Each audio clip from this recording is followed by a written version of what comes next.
Some viewers may find the following video disturbing. Viewer discretion is advised. Hey everyone, welcome back to Board Games Unlocked, and today I'm doing a discussion over Robot Quest Arena. I almost said that, super weird. Robot Quest Arena, which is Wise Wizard's game, newest game that just fulfilled off of Kickstarter. And what is Robot Quest Arena? Why does Quest sound so weird to say after robot? I don't know. It's a robot battler. Think BattleBots, or I feel like there was another one that was basically akin to BattleBots, but yeah, essentially it is a deck building game where you have a mech that goes on I believe it's a 4x4 grid.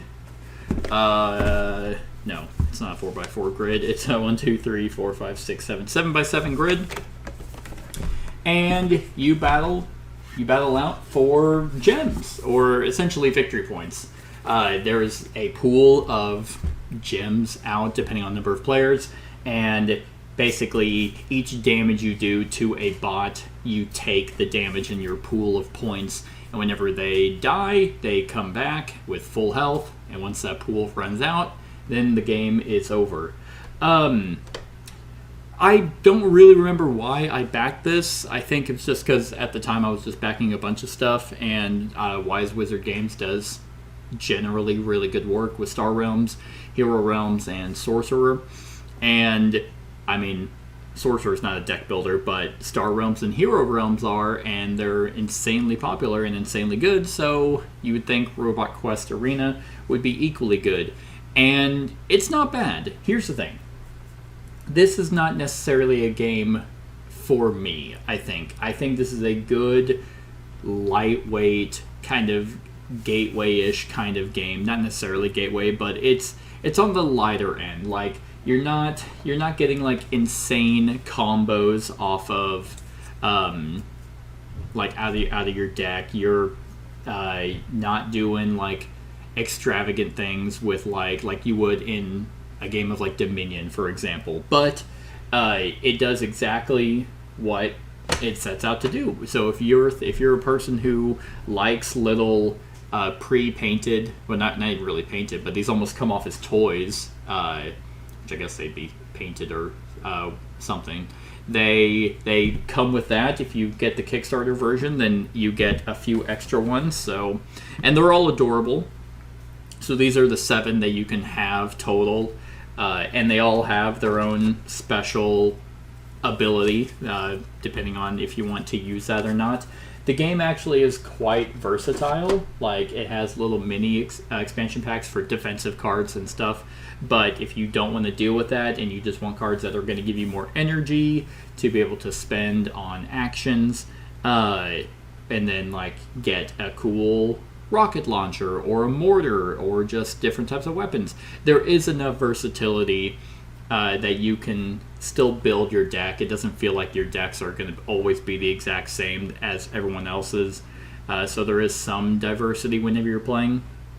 But for me, I just kind of felt like it was like, this is fun, this is nice, but I don't necessarily have a desire to play it again. Now, that doesn't mean this is a bad game by any means. I think that this definitely will have its market because it's a free-for-all. Like, you're playing games, and then it's like if you're playing 4 players, which I highly, highly recommend, that you pretty much only ever play this at 4. It also doesn't really feel that bad if you're being targeted, because it's like, okay, you died, you come back, and then you're immediately into it.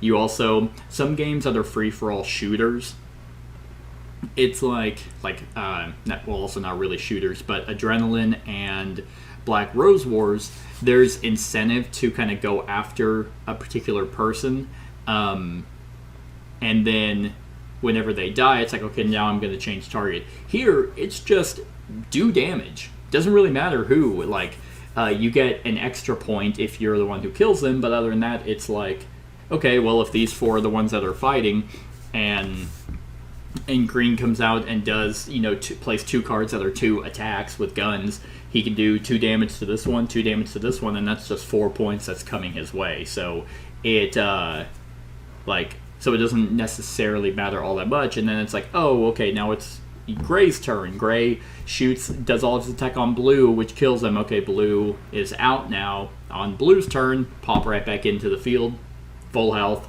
ready to go. You really lose nothing. And I think that that's a really good aspect of this game. If you're someone who is like, well, if I'm I don't want to play because I'm just going to be targeted the entire time. It's not really that kind of game. It's more of just a free-for-all. See what your deck does. See what crazy cards come out. Because, I mean, it's not that there's not any good cards. It's just like, oh, rotating hammers. That's, that's a 5 damage melee attack. That's not nothing. Mortar ignores line of sight. So it has range 4 and does 4 damage.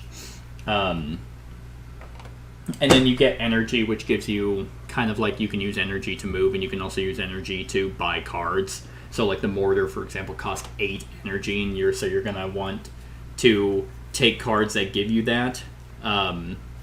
But you also do have the capability to kind of specialize. Like, I mean, there was just a card I just now saw, virtual targeting. Your range attacks have +1 range. Okay, well now that mortar you just got can hit pretty much anyone at range 5, and in a 7x7 grid, you're basically hitting whoever you want. And one thing I do like is that you have your mech. Let's say it's Dozer, which is this one. Yes, it's this one. And you can actually get cards that stay out. They're like passive abilities that it's like, hey, it's a solar panel. So at the beginning of your turn, you actually just get 2 free energy. I do enjoy that quite a bit. I like that you're able to get permanent like buffs that go onto your mech. And then that further diversifies you from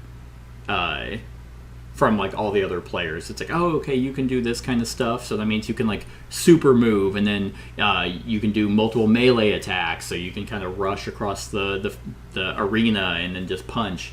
It can be quite fun. I think this game has even like a little intro, almost like a Pokemon kind of intro music. I wish they actually made soundtracks, because that would have made it a little more lively. The arena does also come with like hazards. Like, here's a solar panel that if you start your turn on it, you get extra energy. These just block line of sight. These are tacks. They look like cones, but they're tacks. They do damage. This heals you if you start your turn on it. And those are just kind of placed on the arena, and it's like those are there now. What is kind of frustrating is all of what those do. There's no player aids for this game.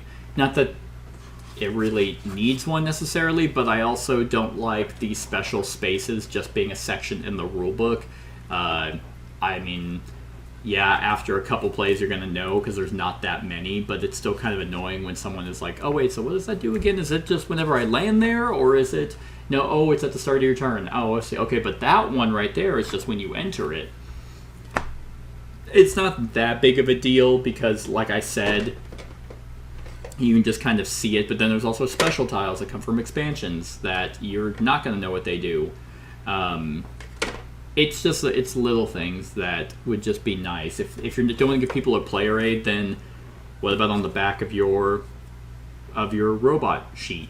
Like, we don't need to see your massive logo, so how about you just make it a player aid?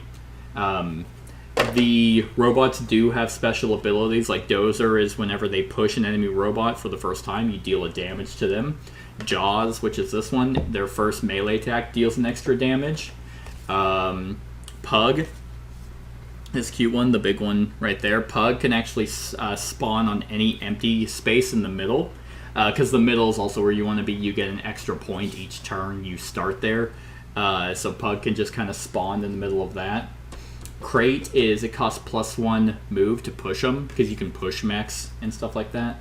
So it's nice. This game is a light deck builder, and if that's something that you're looking for with the plethora of deck builders out there, I think you're going to have a lot of fun with this one. This one is just a quick, boom, I got Pug, here's my mech, set up the board, shuffle. We already have the market shuffled.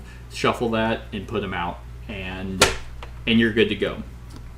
And I feel like you kind of miss that a lot, especially with Kickstarters. Like, I gotta give Wise Wizard props because they're one of the few publishers out there that when they make a Kickstarter game and they have expansions for it, they plan to actually have storage for that expansion. Hero Realms and Star Realms and Sorcerer all fit in the base game box, and that is phenomenal.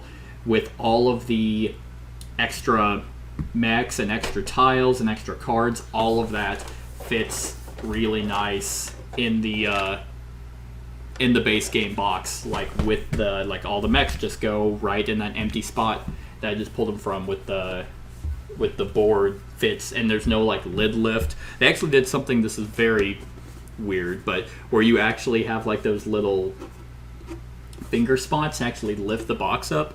Just nice production touches that a lot of Kickstarters just don't have. I mean, there's more than enough room for these cards to be sleeved. Like, I actually have the foam divider because it's like, okay, here's all the market cards, here's the starting decks, but those could easily be sleeved. The robots are really good quality. Like, if you've ever played like Mechs vs. Minions or the Street Fighter's miniature game, they're on that quality. Like, I don't think these look cheap. They're adorable. So overall, I'm very happy with the production. Now, negative, I really only have one negative, honestly. Like, I thought the deck building, the card play was kind of lacking. It was light. I guess it was lighter, even though you could be like, you could still get a build going, which is a positive for a deck builder.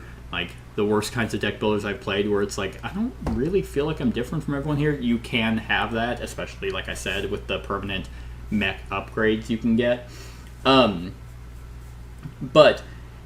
the biggest negative I have for this game is it is not a two-player game. Like, it's almost like you have to have 4. 3 if you don't mind if someone's potentially just going to be getting picked on, but the two-player variant is control 2 mechs, and that's it. That's it. You build one deck, and you just kind of decide when you're playing a move card who that's going to. It's half-assed, I think. Like, they didn't even bother to like the only thing that's different is the amount of like health points in the pool. They didn't even bother to shrink the map where it's like it's you and another mech. And I mean, like I said, it's very quick to destroy someone. Like, yeah, defensive cards can come into play, it gives you longevity, but overall it's still a deck builder, so you have to draw into those defensive cards. So it's very quick to destroy someone because, I mean, they only have 5 health. So I get kind of why they made it to where it's like you control 2 mechs each. I just found that completely annoying and didn't really need to be in this kind of game. I feel like you could have done something for a 2-player game where it's like double the health value, and so you last longer. But even then, it's like it's a robot battling game. Well, actually, the art, like, I guess the green one and the red one are in the field, but like these two are the ones fighting in the middle. But it's like even this box art kind of shows that these two are the ones duking it out. But yeah, controlling 2 mechs and sharing one deck, I just find it to be completely unnecessary. So if you do get this game, I highly recommend it at a 4-player game because it's just the right amount of chaos. Like, it's not some crazy big middle finger game. Like, if you just get destroyed, like if you get one shot, it's like, okay, now I'm back. Like, it's not like, oh, you skip your turn or anything like that. It's a nice, I feel like this would do really, really well for like families. Like, this is a good like family weight deck builder about cute mechs, like with the toy factor that could get them kind of into deck building. So that's pretty much it. That's pretty much all I got. So my thoughts are on a scale of 1 to 10 for Robot Quest Arena. I'm gonna give it a 7. I think it's still pretty good. Like, if someone were to be like, oh, you want to play? I'd be like, sure, yeah. How many you got? Oh, it's just me. Well, then never mind. It's like, if we round up 2 more people, then yeah, I'll absolutely play. I think the deck building is nice enough. It doesn't feel like you're going through the motions. It's like, which robot do I want to be? You know what? I think it would be nice to be like, to pick Crate. And since it costs a bunch to move him and he has actually more health, he has 7 health. No, sorry. Yeah, he has 7 health. Then it's like, I'm just going to make a huge defensive, like, when I move, I'm going to be in the middle. Like, I'm in the middle. You are not moving me. Like, and you can do that. Or you can be like, haha, since it costs a lot to move, I'm going to be in their way. You can still do that. It's not completely, okay, my 4-year-old can handle this game, so I guess I'll play it. It has a little bit more legs to it than that, so I think it's a good game. And yeah, that's my thoughts on Robot Quest Arena. Let me know what you think of the game in the comments below. Other than that, like, comment, share, and subscribe, and have a wonderful whatever time update it is for you. Hey everyone, thank you for watching, and I really hope that you enjoyed the video. If you would like to see more of my content, go ahead and click that subscribe button and the bell to be notified whenever I upload any new content. If you feel like supporting the channel, you can go ahead and click that Patreon link to be taken to my Patreon, and any help is truly appreciated. Other than that, stick around for any other run-throughs or reviews or cool top 10s or whatever I feel like putting on. Other than that, like, comment, share, and subscribe, and have a wonderful whatever time of day it is for you.